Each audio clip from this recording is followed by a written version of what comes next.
Capítulo 5.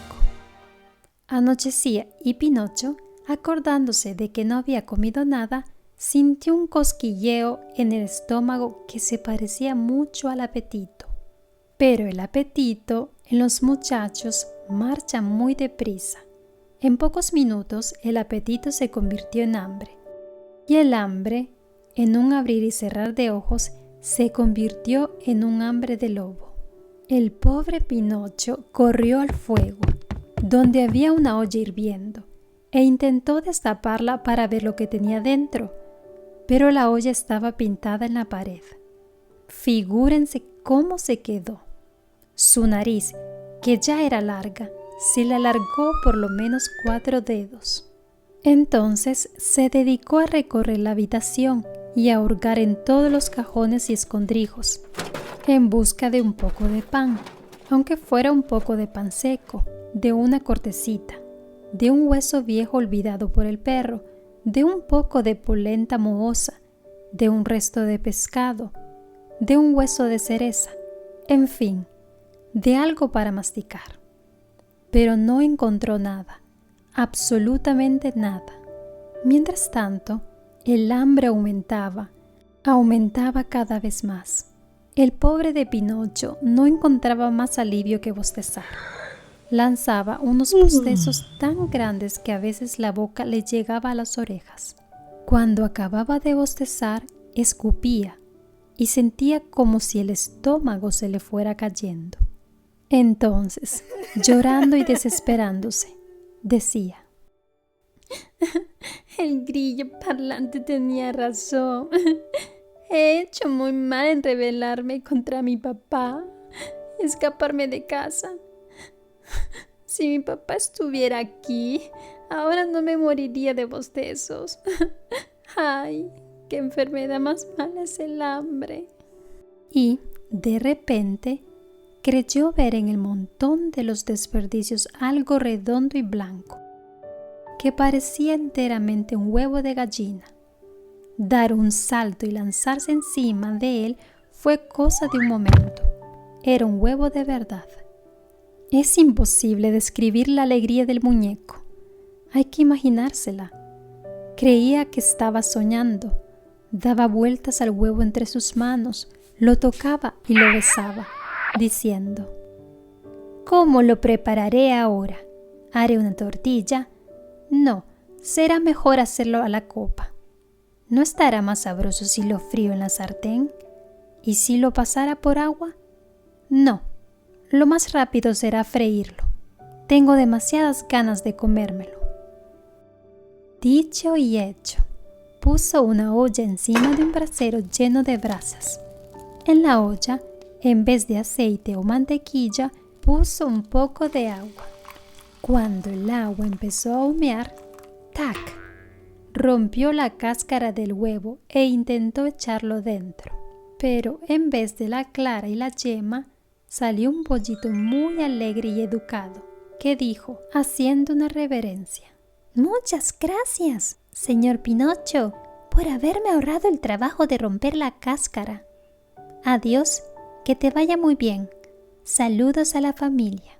Dicho esto, abrió las alas y, atravesando la ventana, que estaba abierta, voló hasta perderse de vista. El pobre muñeco se quedó paralizado, con los ojos fijos, la boca abierta y las cáscaras del huevo aún en la mano.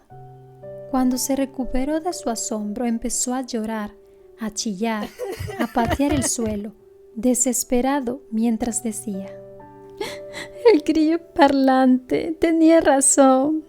Si no me hubiera escapado de casa, y si mi papá estuviera aquí, ahora no me moriría de hambre. ¡Ay, qué enfermedad más mala es el hambre! Y como el cuerpo seguía protestando cada vez más y no sabía qué hacer para calmarlo, pensó en salir de casa y hacer una escapada a la aldea vecina con la esperanza de encontrar algún alma caritativa que le diese de limosna un trozo de pan. Capítulo 6. Era aquella una horrible noche de invierno. Tronaba muy fuerte Relampagueaba como si el cielo fuera a arder, y un ventarrón frío y molesto, que soplaba con furia y levantaba grandes nubes de polvo, hacía crujir y estremecer todos los árboles de la campiña. Pinocho tenía miedo de los truenos y de los relámpagos, pero el hambre pudo más que el miedo, de modo que abrió la puerta de la casa y, corriendo, llegó en un centenar de saltos al pueblo, con la lengua afuera y el aliento entrecortado, como un perro de caza. Encontró todo oscuro y desierto. Las tiendas estaban cerradas, las puertas de las casas cerradas, las ventanas cerradas, y en las calles no se veía nadie. Parecía un pueblo de muertos. Entonces Pinocho, presa de la desesperación y del hambre, se aferró a la campanilla de una casa y empezó a tocarla fuertemente, pensando para sí: alguien se asomará. En efecto, se asomó un viejecito con un gorro de dormir en la cabeza, quien gritó muy enojado: ¿Qué quieres a estas horas? ¿Me haría el favor de darme un poco de pan? Espera, que ahora vuelvo, respondió el viejo, que creyó que Pinocho era uno de esos muchachos traviesos que se divierten por las noches tocando las campanillas de las casas para molestar a las gentes honradas que están durmiendo tranquilamente. Medio minuto después volvió a abrirse la ventana y la voz del viejecito gritó a Pinocho: ponte debajo y prepara el sombrero. Pinocho, que no tenía sombrero, se acercó y sintió caerle encima una enorme palangana de agua que lo mojó de la cabeza a los pies, como si fuera un florero de geranios mustios. Volvió a casa mojado como un pollito, agotado por el cansancio y el hambre. Como estaba sin fuerzas para tenerse en pie, se sentó, apoyando los pies empapados y enlodados sobre un brasero lleno de brasas. Allí se durmió.